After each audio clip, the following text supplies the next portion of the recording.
Alright, final thoughts and conclusions about the HTC Hero, the third Android phone from HTC that now comes with HTC Sense.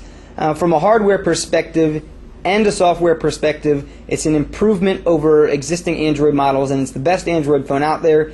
Does it have problems? Yes. Is it perfect? No. Can the problems be addressed with firmware updates? Probably. Will they? I'm sure they will, because HTC Sense isn't just this phone. HTC can improve this phone by improving the software that will be on this model and other Android models. So it shouldn't be really hard for them to improve. In fact, it's probably a priority. But when you look at what we've got with the 3.5mm headset jack, is just a lifesaver for music fans.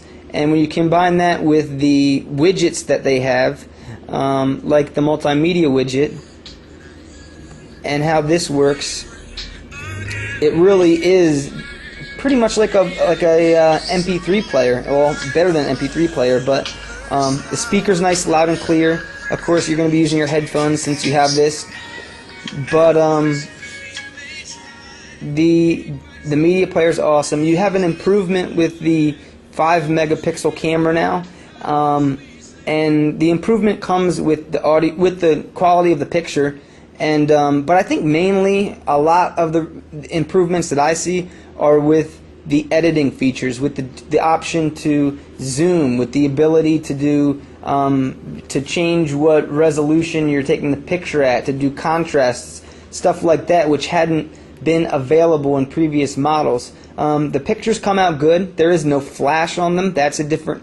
That's a, something that I would like to see. So the camera, yes, could be better. The style and design, I think, is fantastic. I'm someone who likes hardware keyboards, but I found after calibrating the keyboard, which I suggest everybody do, and after using it for a while, even the vertical keyboard seemed to work fine, and I really got the hang of it. Although I prefer using it in landscape mode, and ultimately I prefer a hardware keyboard, I'd have no problem using this phone as my day-to-day phone, and it works really well. The one thing is that it doesn't always switch to landscape mode when you think it would or when you might want it to. Whether you're changing options in the settings for the phone or you're working within widgets, sometimes it's something long and you want to use the landscape version, but it just won't switch out of that vertical keyboard mode. It became less of a problem as time went on for me, because I calibrated the keyboard, and then I did learn to type a little better with that keyboard over time. But still, you'd kind of like to see that there. The idea for scenes is a great one. I love the fact that there's more screen real estate, because I found myself on my phone, the G1, putting things into folders. I have a folder for games and a folder for utilities, and it's a little cramped. So with 7 home screens, plus the ability to add additional scenes depending on what you're up to or what your current scene is, whether you're out at night or you're at work and you want to look at stocks. There's a ton of options for widgets. So as far as customizing your phone and adding some extension to the base Android package, I absolutely love it.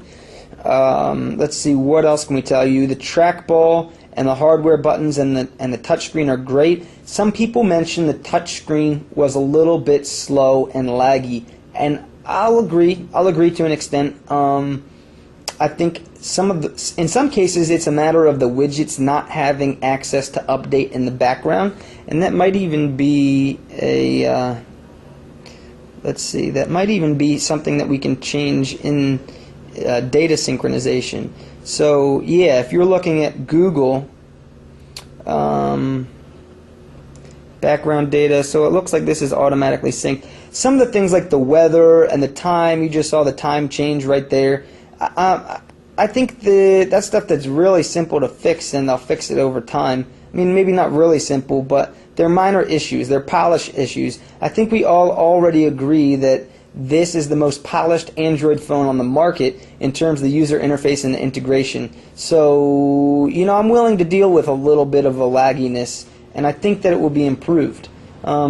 talking about the UI improvement, it really isn't only a UI improvement. It's also an improvement with just communication integration, integrating the Facebook and the Twitter, and Flickr as well, and I'm sure more will come. I would like to see an improvement with the way Facebook's integrated. I'm not sure if that's the HTC's fault or if it's just difficult, if Facebook makes it difficult.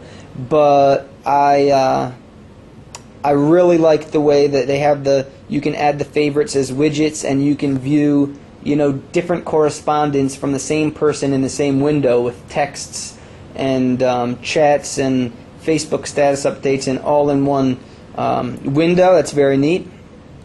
You've got Flash on the browser, which is great, and we established that it always renders properly usually. If it's just Flash that's a photo gallery or an image, something that's enhancing the overall look and feel, or like a movie or something like that. But if you expect to be working and to be interacting with the Flash animation, you're probably not gonna be able to do that, at least just yet.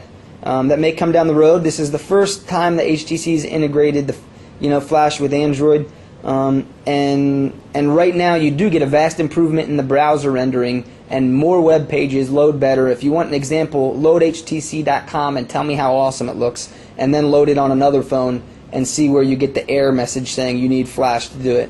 So we're getting much closer to using mobile web browsing, being on par as regular web browsing. We've also got the pinch and zoom now, which is a great feature, and it's also not only available on the web, but it's available on documents like PDFs and Excel and Word and all those. So pinch and zoom is very convenient. Hopefully we'll see that on more phones in the future. The document browser is great. I know the PDF default one is wonderful. I haven't really tried the other ones, but I played with them a tad, didn't really dive in, but you can only read with them. You can't actually edit. So I think that is about it. That should cover it. If there's other stuff you guys want to know, feel free to leave a comment or contact us, and we'll try and do a review of other information.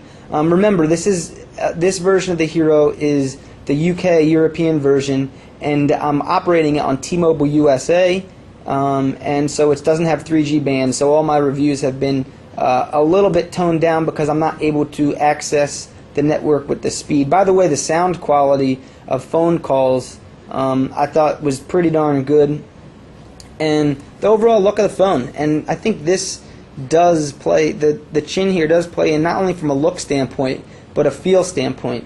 In your pocket it feels great, in your hand it feels really great, and it's got a lot of character. A lot of phones you see coming out now are standard, they're a block with a touch screen and some buttons and they can do stuff. And this really stands out. It looks good, and all around I think it gets good marks. It has some improvements to be made with the UI, with a little bit of lagginess and stuff, with some things that could just be added, added, like the multimedia stuff.